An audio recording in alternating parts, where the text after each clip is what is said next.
Hello students, एक बार फिर हम अपने यूट्यूब चैनल पर आपका स्वागत करते हैं। इससे पिछली वीडियो में हमने आपको इंट्रोडक्शन ऑफ एलिमिनेशन रिएक्शन को बताया था, कुछ एग्जांपल दिए, उसके बेसिक टर्म क्या होते हैं, वो कब अप्लाई की जाती है, वो हमने आपको डिफाइन किया था। आज हम इस वीडियो में आपके लिए बताएंगे types of elimination reaction. Clear है? तो यहाँ पर हो सकता है इस वीडियो में हम एक ही टाइप एक्सप्लेन कर पाएँ, यहाँ तक सोचेंगे कि आपके लिए दूसरा भी इसी वीडियो में बता दें। ठीक है, जनरली इसके 3 टाइप्स होते हैं। एक होता है यूनिमोलिकुलर एलिमिनेशन रिएक्शन, इसको E1 बोलते हैं। दूसरा होता है बाइमोलिकुलर एलिमिनेशन रिएक्शन, जिसको हम E2 बोलते हैं। एक होता है unimolecular elimination conjugate base reaction.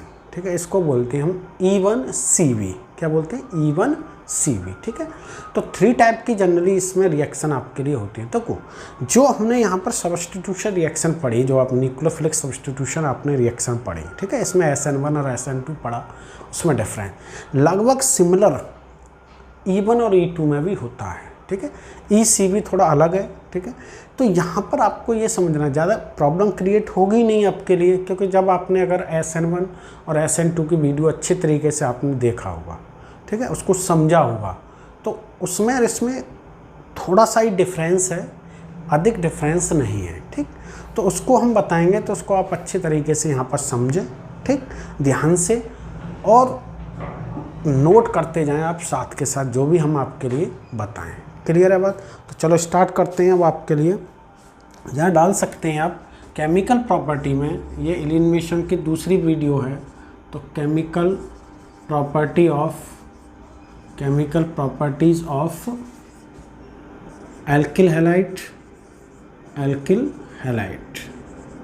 ठीक, तो इसमें आपके लिए पहली वीडियो में हमने एलिमिनेशन बताया था, तो यहाँ डाल सकते हैं आपके लिए टाइप्स ऑफ एलिमिनेशन रिएक्शन। तो जनरली आपके लिए 3 टाइप की रिएक्शन होती है। ठीक है, फर्स्ट होती है आपके लिए यूनिमोलिकुलर एलिमिनेशन रिएक्शन। ठीक, इसको हम बोलते हैं E1 रिएक्शन। क्या बोलते हैं? E1। ठीक है, दूसरी होती है आपके लिए बाइमोलिकुलर एलिमिनेशन रिएक्शन। ठीक है, इसको बोलते हैं हम E2। ठीक है, क्या बोलते हैं? E2। यहाँ लिख सकते हैं, कहीं भी कोई दिक्कत नहीं है, यहाँ समझ लो आप, E2 रिएक्शन। ठीक है, और एक होती है आपके लिए यूनिमोलिकुलर एलिमिनेशन कॉन्जुगेट। ठीक है, कॉन्जुगेट बेस रिएक्शन। क्या होगा? Base reaction. इसको हम बोलते हैं ECB। ठीक है, फर्स्ट यूनिमोलिकुलर। इसका ज़्यादा यूज नहीं है आपके लिए तो 2 ही आपके लिए सबसे ज़्यादा इम्पोर्टेंट है, और आपके सिलेबस में भी ये 2 ही हैं, यूनिमोलिकुलर और बाइमोलिकुलर। ठीक है, तो इनको तीनों को तो यहाँ पर हम अधिकतर आपके लिए बताना चाहेंगे कि यूनिमोलिकुलर क्या है, जैसे SN1 थी। ठीक है, SN1 और यूनिमोलिकुलर में थोड़ा सा डिफरेंस है। ठीक है, तो उसको आपको यहाँ पर समझना पड़ेगा। ठीक है, तो हम पहले आपको बताएंगे E1 क्या है। ठीक है, तो चलो जब तक इसको नोट करें, मैं आपके लिए बताने जा रहा हूँ अब कौन सी E1 रिएक्शन। ठीक,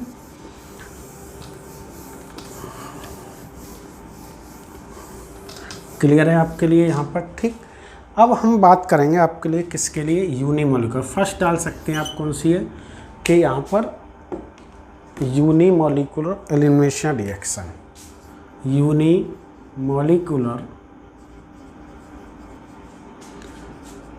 एलिमिनेशन, ठीक है, रिएक्शन। इसको हमने क्या बोला है आपके लिए? E1। क्या बोला है? E1 reaction. ठीक है, सभी बताएंगे E1 क्यों कहते हैं, सभी जनरली है। देखो इधर यहाँ पर आपको समझना है कि हमने मान लो सपोज करो आपके लिए एल्किल हैलाइड ले लिया ये। क्लियर है? तो सबसे पहले इसकी ये मैकेनिज्म समझ लो आप, मैकेनिज्म से ही सभी क्लियर बात हो जाएगी आपके, किसकी? मैकेनिज्म से। ठीक है, SN1 की तरह ये सिमिलर, कोई अधिक इसमें आपके लिए दिक्कत वाली बात नहीं। देखो सबसे पहले क्या होता है, ये स्लो स्टेप है, स्लो स्टेप, ठीक है। यहाँ से कार्बोकैटायन फॉर्म होगा, क्या होगा, कार्बोकैटायन, इसको हम RDS भी बोलते हैं, रेट डिटरमाइन स्टेप। तो कार्बोकैटायन फॉर्म होगा तो यहाँ से रिमूव क्या होगा, ठीक है, यहाँ पर आप हैलोजन ले लो, ठीक है। तो ये इलेक्ट्रॉन लेकर यहाँ से मीन्स आपके लिए क्या निकलेगा, हैलोजन रिमूव हो जाएगा। तो CH3 CH पॉजिटिव और आपके लिए CH3, और यहाँ से रिमूव क्या हुआ, X नेगेटिव। क्लियर है, बिल्कुल। अब इसमें ये फर्स्ट इसका स्टेप है जिसको हम क्या बोलते हैं, स्लो स्टेप। स्लो स्टेप का मतलब है RDS, rate determine step, means इसी स्टेप से रेट डिटरमाइन किया जाएगा रिएक्शन का। ये क्या है आपके लिए, सेकेंडरी कार्बोकैटायन, ठीक है। CC का मीन्स मैंने यहाँ पर कार्बोकैटायन। होता क्या है सेकेंड स्टेप में, जो फास्ट है, ठीक है, सेकेंड स्टेप जो कार्बोकैटायन है, ठीक है, इसमें देखेंगे, देखो उधर एलिमिनेशन मैंने पहले बताया था, अल्फ़ा बीटा कार्बन को हम काउंट करते हैं। ये इसका अल्फ़ा कार्बन हुआ तो ये बीटा हो गया, ये बीटा हो गया। इसमें जो कार्बोकैटायन बना हुआ है, ठीक है, जिस पर पॉजिटिव चार्ज लगा हुआ है, ये वाला, इसको हम अल्फ़ा बोलेंगे, ठीक है। ये बीटा हो गया और ये बीटा हो गया।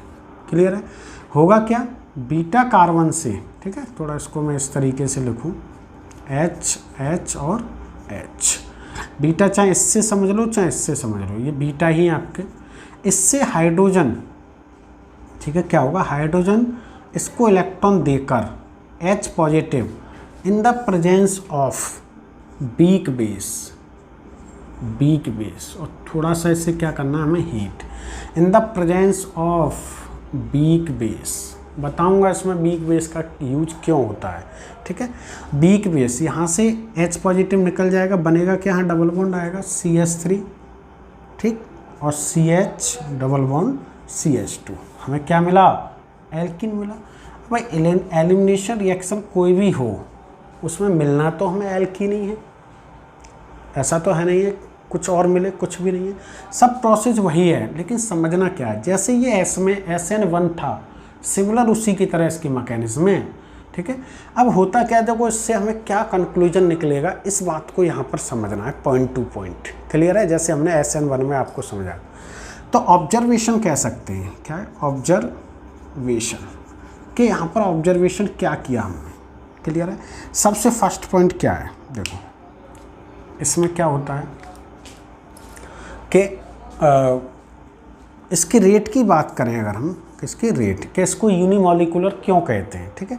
तो रेट देखो डिपेंड किस पे कर रहा है, एल्किल हैलाइड पर, ठीक है, किस पर, एल्किल हैलाइड पर। यहाँ किसी बेस का यहाँ कोई यूज है नहीं है, मींस इसका ऑर्डर मैं देखूँ तो इसका ऑर्डर क्या होगा, 1, और मॉलिकुलरिटी भी क्या होगी इसकी, मॉलिकुलरिटी भी क्या है आपकी 1, इसलिए इसको यूनिमॉलिकुलर कहते हैं, ऑर्डर भी 1 है, ठीक है।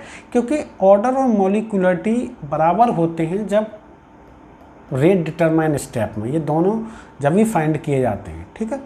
अब होगा क्या, ठीक है, हमें पता चला भाई इसको हम क्यों बोलते हैं। नहीं, हम ये कह सकते हैं, अगर मैं एक बात और आपको समझाऊं इसी में एलिमिनेशन, अगर मैं ग्राफ ड्रॉ करूं, देखो समझना, यहाँ पर बहुत इंपॉर्टेंट बात बता रहा हूँ।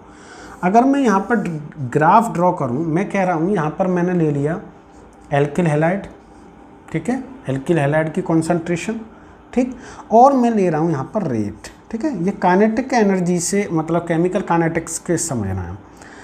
अब देखो उधर यहाँ रेट ले लिया, रेट इंक्रीज कब होगा, मीन्स मैं ये कहूँ कि रेट जो है एल्किल हैलाइड की कॉन्सेंट्रेशन के डायरेक्टली प्रोपोर्शनल, लेकिन बेस से इसका कोई मतलब नहीं है, मीन्स बेस पर डिपेंड नहीं करा। तो जैसे जैसे कॉन्सेंट्रेशन एल्किल हैलाइड की बढ़ेगी, मीन्स एल्किल हैलाइड को मैं बढ़ाऊंगा, रेट बढ़ेगा, ठीक।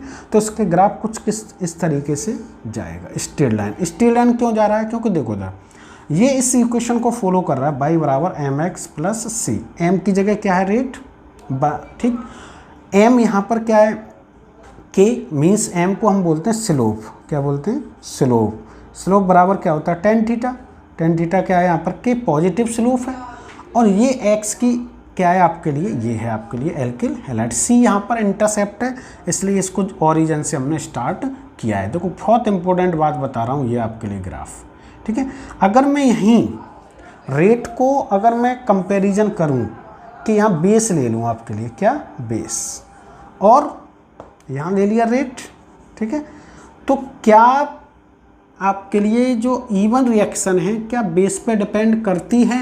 इस स्टेप में बिल्कुल नहीं करती। Do not depend on the concentration of base, depend on the concentration of alkyl halide. तो इसका ग्राफ क्लियर है, जब डिपेंड नहीं कर रहा तो इस तरीके से जाएगा, जब डिपेंड ही नहीं कर रहा, ठीक है। तो ये दोनों ग्राफ आपको यहाँ पर समझना है, ये केमिकल काइनेटिक्स से है, क्लियर है। तो ये ग्राफ बनाकर भी आपसे पूछ सकता है कि बताओ ये आपके लिए दिया है तो ये बताओ आपके लिए कौन सी रिएक्शन होगी, E1 या आपके लिए SN1 भी होगी। देखो SN1 में टेम्परेचर का फ़र्क होगा, ठीक है। यहाँ पर क्या है, हीट मीन्स टेम्परेचर देना पड़ेगा, हीट होगी तो समझ जाना E1 रिएक्शन काम करेगी, वीक बेस होगा तब भी आपको समझना है, ठीक है। तो ये सबसे ज़्यादा इम्पोर्टेंट है आपके लिए, क्लियर है बात यहाँ पर, ठीक है। तो पहले हमें पता चला यूनिमोलिकुलर कौन सी है, क्लियर है, ठीक। और हमने यहाँ पर एक तरीके से इसमें ग्राफ भी रेट और concentration of alkyl halide, rate of base में भी ग्राफ ड्रॉ कर लिया। जब यहाँ पर डिपेंड ही नहीं कर रहा है तो बेस पर तो इसका ग्राफ क्या आएगा, सीधा आएगा, डिपेंड ही नहीं करेगा कोई भी। तो इसको यूनिमोलिकुलर क्यों कहते हैं, क्योंकि ये आपके लिए किस पर डिपेंड करती है, आपकी कंसंट्रेशन ऑफ एल्किल हैलाइड, ठीक है। दूसरा पॉइंट समझो, यही दूसरा सेकंड पॉइंट। यहाँ पर देखो फॉर्मेशन ऑफ कार्बोकैटायन हो रहा है, क्लियर है। तो दूसरा पॉइंट कर सकते हैं फॉर्मेशन ऑफ कार्बोकैटायन। लेकिन ये एक बात ध्यान रखना है, जो रेट होगा वो डिपेंड करेगा, डायरेक्टली प्रोपोर्शनल होगा स्टेबिलिटी ऑफ कार्बोकैटायन। कार्बोकैटायन जैसा कि SN1 में था, मीन्स जितना अधिक स्टेबल होगा कार्बोकैटायन उतना ही क्या होगा, रेट उसका क्या होगा, अधिक होगा। डिपेंड ये किस पे करेगा, कार्बोकैटायन की स्टेबिलिटी पर। मीन्स इसका मतलब ये हो गया कि जो अगर मैं ऑर्डर लगाऊं कार्बोकैटायन का, तो टर्सरी, सेकेंडरी और प्राइमरी और CH3 पॉजिटिव, मीन्स सबसे ज़्यादा एलिमिनेशन किस में होगा, टर्सरी कार्बोकैटायन में, ठीक है। बात क्लियर हो रही होगी, यहाँ पर समझ में आ रहा होगा। या मैं कह सकता हूँ एल्किल हैलाइड का ऑर्डर लगा लूँ, ठीक है। ये भी यही ऑर्डर यहाँ पर थर्ड पॉइंट डाल के किसका कह सकते हो, order of alkyl halide, alkyl halide, ठीक है। तो एल्किल हैलाइड में टर्सरी एल्किल हैलाइड, सेकेंडरी और प्राइमरी, और सबसे कम होगा किसमें, मिथाइल हैलाइड में, ठीक है। यही ऑर्डर होगा इसमें, जैसा कि SN1 में था। देखो ज़्यादा डिफरेंस नहीं है, अधिक डिफरेंस नहीं है E1 और SN1 में, थोड़ा सा ही माइनर डिफरेंस है, वो हम देखेंगे अभी, ठीक है। तो ये हमने आपके लिए थर्ड पॉइंट बता दिए कि क्या क्या इसमें फॉर्मेशन होता है, क्या वीक बेस का यूज़ क्यों करते हैं, इसको भी अभी हम बताएंगे, ठीक है। तो चलो पहले इन पॉइंटों को नोट करें आप, ठीक है। मैं अगले पॉइंट यहीं आपको समराइज़ कराऊँगा, ठीक है, ठीक है। नोट कर लिया होगा आपने, ठीक है। मैं साफ़ कर रहा हूँ, देखो। तो इन पॉइंटों को समझते रहना ध्यान से।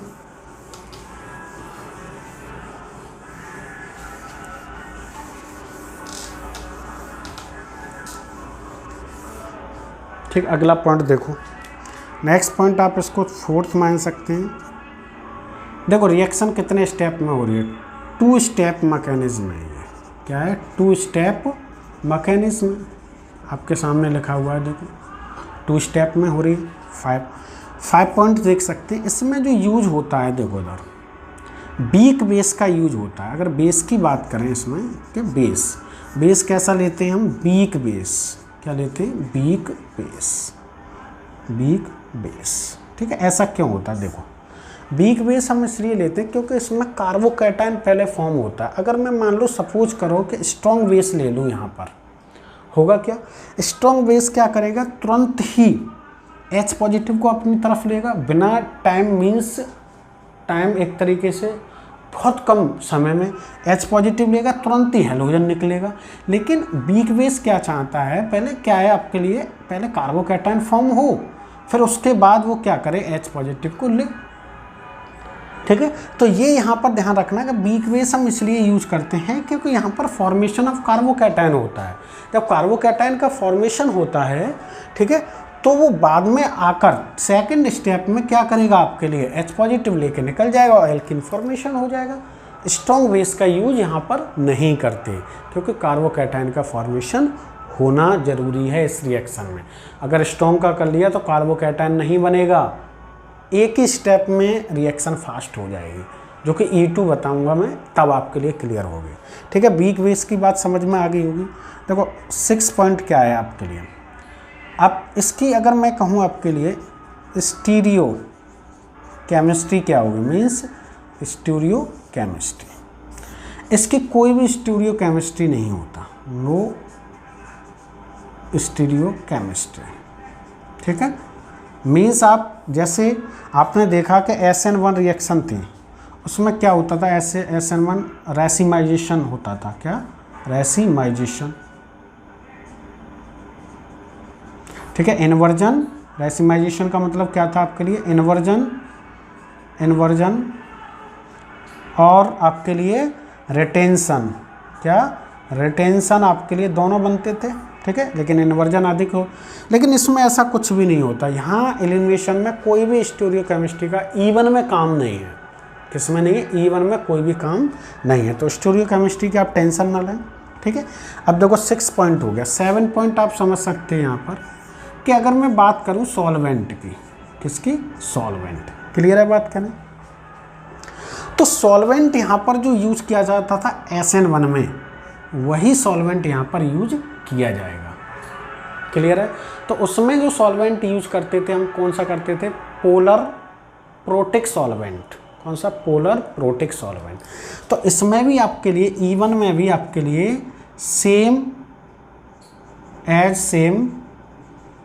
SN1 की तरह क्या करेंगे, आपके लिए सॉल्वेंट यूज करेंगे, मीन्स पोलर होना चाहिए। और कौन सा होना चाहिए, protic solvent, protic solvent. Clear है, पोलर प्रोटिक जो H पॉजिटिव दे सके। ठीक है, इसका सबसे बढ़िया एग्जांपल क्या है, H2O है, सबसे अच्छा पोलर प्रोटिक सॉल्वेंट है। इथाइल अल्कोहल है, वो मिथाइल अल्कोहल या इथाइल अल्कोहल। ठीक है, ये दोनों, ये तीनों आपके लिए क्या है, पोलर भी हैं, प्रोटिक हैं। और ऐसा क्यों होता है, देखो ऐसा इसलिए होता है कि जो एल्किल हैलाइड है उसमें CX बॉन्ड होगा। क्लियर है, पोलर होने के कारण ये भी पोलर बॉन्ड है। कैसा है, पोलर है। ठीक है, तो पोलर बॉन्ड होने के कारण मान लो मैंने H2O ले लिया, क्या ले लिया, H2O। मान लो एथेनॉल ले लिया, ये भी पोलर प्रोटिक सॉल्वेंट है। तो ये क्या करेगा, इस बॉन्ड को ब्रेक करेगा, वीक करेगा, जिससे ईजिली तरीके से क्या हो जाए आपके लिए, X माइनस में मान लो इसको क्या बोलेंगे, लिविंग ग्रुप। लिविंग ग्रुप आसानी से निकल जाए। ठीक है, निकल जाए आपके लिए। क्लियर है बात क्या नहीं। अब प्रोटिक का मतलब क्या है, प्रोटिक का मतलब H पॉजिटिव देगा, जो लिविंग ग्रुप निकला हुआ है वो रिवर्स से रिएक्शन ना करे। मीन्स आप X माइनस को ये क्या करता है, एक तरीके से H पॉजिटिव अपने तरीके से क्या कर लेता है, घेर लेता है इसको चारों तरफ से, जिससे कि रिवर्स रिएक्शन ना हो। H पॉजिटिव कह सकते हैं या H2O कह सकते हैं। ठीक है, तो इस रिएक्शन में जैसा कि SN1 में हमने बताया था कि पोलर इसलिए होना चाहिए क्योंकि इस बॉन्ड को ईजिली तरीके से ब्रेक करें। क्लियर, ठीक है, जैसे यहाँ हमने समझा दिया। प्रोटिक इसलिए हो क्योंकि जो आपका लिविंग ग्रुप है निकला हुआ है वो क्या आप दोबारा से रिवर्स रिएक्शन ना करें, इसको आसानी से घेर लेता है, जिससे कि इस रिएक्शन को ये होने नहीं देता, आगे रिवर्स रिएक्शन नहीं होने चाहिए। तो इसमें सॉल्वेंट कैसा होना चाहिए, पोलर प्रोटिक सॉल्वेंट होना चाहिए। ठीक है, क्लियर है बात यहाँ पर आपको। ठीक है, समझ में आ रहा होगा, क्लियर। ठीक, तो कोई भी दिक्कत नहीं आई। ठीक है, कोई भी अगर आपको दिक्कत आती है तो कमेंट बॉक्स में आप बोल सकते हैं कि भाई मुझे ये प्रॉब्लम है, ये पॉइंट मुझे क्लियर नहीं है, ये है। ठीक है, सिमिलर है उसी की तरह, कोई दिक्कत नहीं, लेकिन थोड़ा सा इसमें डिफरेंस है, वो हम आपको बताएंगे जब एलिमिनेशन और सब्स्टिट्यूशन में डिफरेंस आपको करेंगे। ठीक है, तो ये बात आपको समझ में आ गई होगी कि सॉल्वेंट कैसा लेना है। ठीक है, और आपके लिए किस तरीके से टू स्टेप में मैकेनिज्म में बेस कैसा लेना है, और स्टूडियो केमिस्ट्री में कोई इसकी स्टूडियो केमिस्ट्री नहीं है, लेकिन SN1 में इन्वर्जन और रिटेंशन दोनों होते हैं। ठीक है, कुछ पॉइंट और देखो आप इसमें समझेंगे। ठीक है, तो इसको नोट कर लें आप जल्दी से, मैं जब तक आपको साफ कर रहा हूँ। ठीक है, तो चलो इसको आप नोट कर लें। अब यहाँ पर आप देखो, इधर कुछ पॉइंट और मैं आपको यहाँ पर डिफाइन कर रहा हूँ, ठीक। तो उन पॉइंटों को भी समझें, ठीक है। जैसे आप इसको 7 हो गया, ये 8 पॉइंट समझ सकते हैं। यहाँ पर क्या है, 8 पॉइंट कि लिविंग ग्रुप कैसा होना चाहिए, मीन्स जो आपके लिए जो लिविंग ग्रुप है, ठीक है, लिविंग ग्रुप, ठीक है। लिविंग ग्रुप कैसा होना चाहिए, एक तरीके से ये कहें कि पुअर लिविंग ग्रुप होना चाहिए, जिससे कि देखो चाहे E1 हो चाहे E2 हो, इनमें लिविंग ग्रुप की जो एबिलिटी है वो क्या अच्छी होनी चाहिए, मींस वो जल्दी से रिलीज हो जाए। तो यहाँ पर आप समझें कि पुअर लिविंग ग्रुप यूज़ करेंगे हम यहाँ पर, ठीक है। पुअर जैसे आप ये समझ लो, ठीक है, जैसे मैंने कहा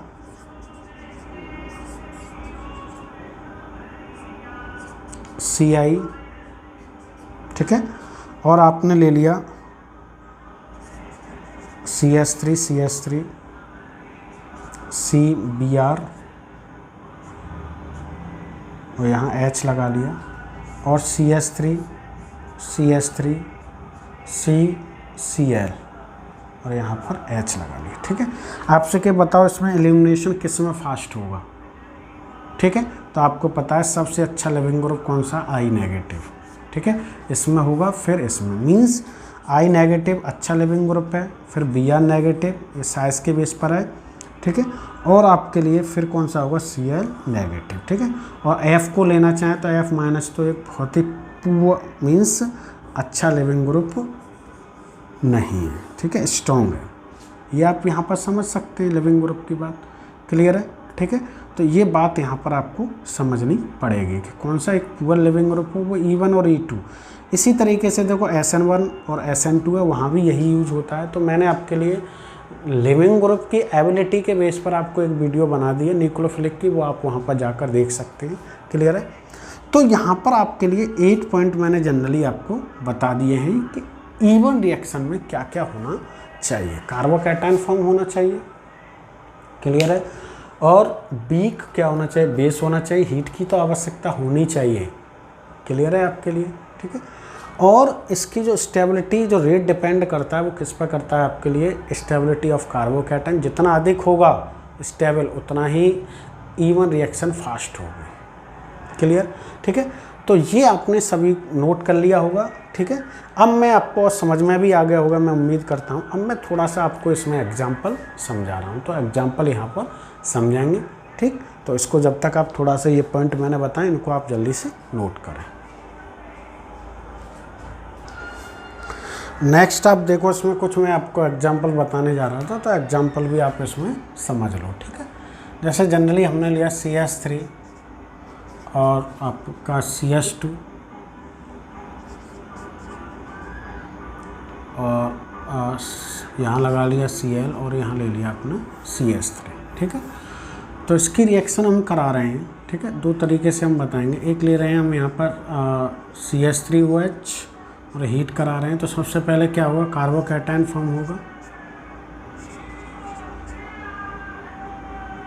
CH, यहाँ से Cl इलेक्ट्रॉन लेके निकल जाएगा, मीन्स Cl नेगेटिव रिमूव हो जाएगा, तो ये कार्बोकैटायन और आपके लिए CH3।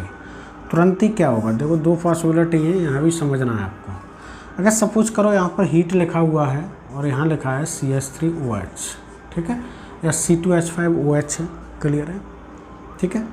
और यहाँ पर कोई नहीं, नॉर्मल टेम्परेचर है, मीन्स आपके लिए टेम्परेचर दिया है लगभग, टेम्परेचर नहीं भी दिया आपने, CH3OH लिखा हुआ है, ठीक है।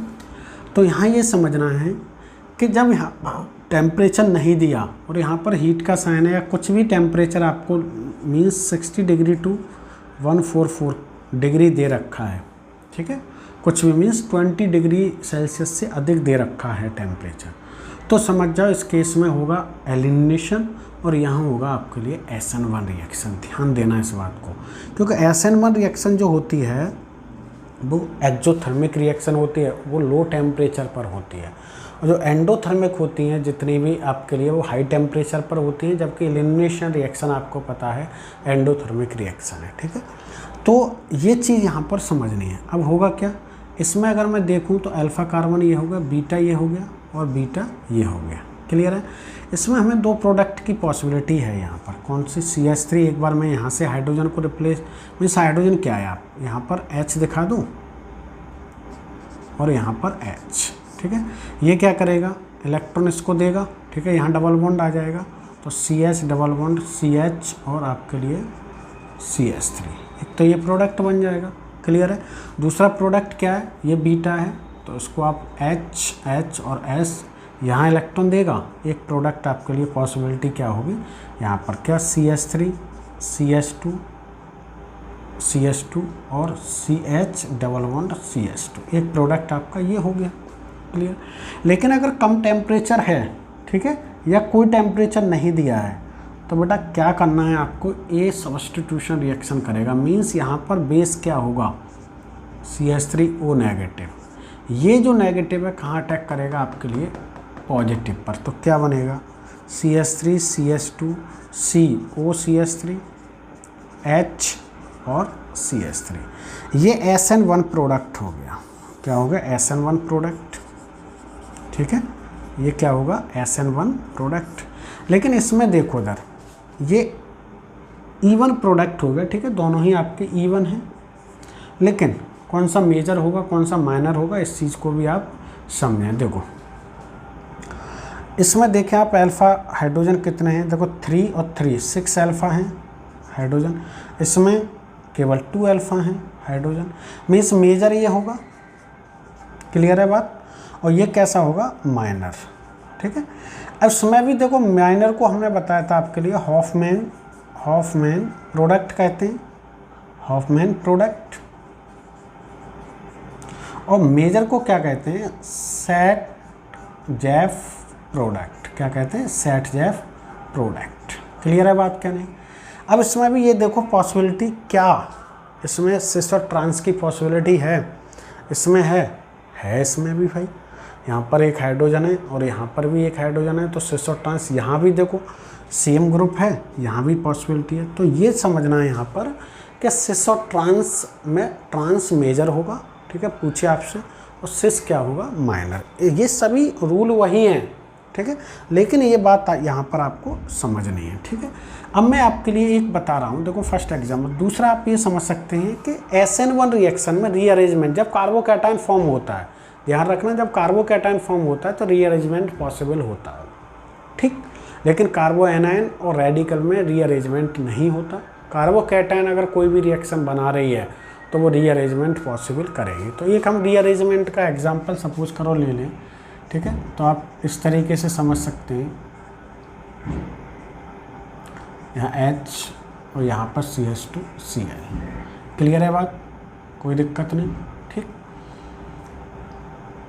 होगा क्या, मान लिया आपने इसमें कार्बोकैटायन बनाया, Cl नेगेटिव निकल गया इलेक्ट्रॉन लेके, ठीक। तो क्या बनेगा, CH3 CH और CH3 और CH2 पॉजिटिव। ये प्राइमरी कार्बोकैटायन है, ठीक है। यहाँ पॉसिबिलिटी है कि हाइड्राइड आयन यहाँ पर शिफ्ट हो जाए, ठीक है।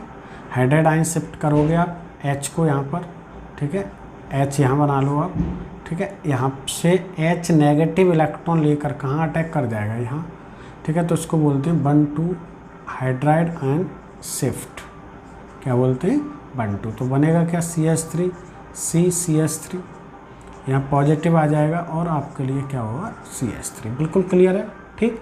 ये टर्सरी कार्बोकैटायन हो गया, कार्बोकैटायन, ठीक है। तो यहाँ पर पॉसिबिलिटी है कार्बोकैटायन है, टर्सरी है, तो क्या होगा। अब आप यहाँ पर क्या कर सकते हैं, यहाँ आप बिग बेस का यूज कर सकते हैं, ठीक है, और टेम्परेचर हीट का साइन लगा सकते हैं, ठीक। अब यहाँ पर क्या है, देखो ये अल्फ़ा हो गया, ये बीटा और ये बीटा, कहीं से भी आप रिमूव कर दें प्रोडक्ट सेम आएगा, ठीक है। तो मैं कह रहा हूँ यहाँ से क्या करेगा, H और H, यहाँ से H एक इलेक्ट्रॉन देगा और बेस के साथ रिएक्शन करके निकल जाएगा। मीन्स क्या होगा, CH2 डबल बॉन्ड C और CH3 और आपके लिए CH3। क्लियर है, ये प्रोडक्ट मिला, ठीक है। यही सपोज करो आपके लिए, अगर मान लो कि यहाँ पर आपके लिए दिया है टेम्परेचर दिया है लगभग 10 डिग्री सेल्सियस और CH3 या C2H5 C2H5OH दे रखा है, वीक बेस, क्लियर है, या H2O दे रखा है, वो भी क्या है आपके लिए, H2O ले सकते हो यहाँ पर, चलो H2O ले लो, H2O भी एक वीक बेस होता है, ठीक है। तो यहाँ पर क्या बनाएगा, SN1 प्रोडक्ट बनाएगा, क्या बनाएगा, SN1, तो OH यहाँ से निकल कर यहाँ अटैक हो जाएगा, क्या बनेगा, CH3COH और CH3 और CH3, और ये कौन सा होगा आपका E1 प्रोडक्ट, ये कौन सा होगा आपका SN1 प्रोडक्ट, क्लियर है बात यहाँ पर, ठीक। तो ये बात यहाँ पर आपको समझनी है कि SN1 प्रोडक्ट कब बनेगा और E1 प्रोडक्ट कब बनेगा, ठीक है। तो अगर टेम्परेचर कम है तो SN1 प्रोडक्ट बना सकते हैं, और टेम्परेचर अधिक है तो कौन सा बनाएंगे आपके लिए, E1 प्रोडक्ट, कब, जब वीक बेस का यूज हो रहा हो, ठीक है। ये बात यहाँ पर आपको समझनी है, क्लियर बात हो रही है क्या नहीं, ठीक है।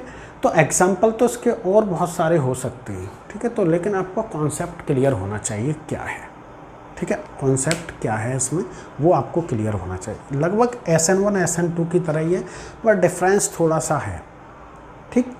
तो डिफरेंस क्या है, बस टेम्परेचर का डिफरेंस है और बेस का, वहाँ न्यूक्लियोफाइल का था, यहाँ बेस है, ठीक है, कोई दिक्कत नहीं है। यहाँ पर क्या है, ये रीअरेंजमेंट बोल सकते हैं आप, अरेंजमेंट, ठीक है। कार्बोकैटायन का क्या किया, एक एग्जांपल हमने बता दिया कि कार्बोकैटायन फॉर्म होता है तो रीअरेंजमेंट पॉसिबल है, ठीक है।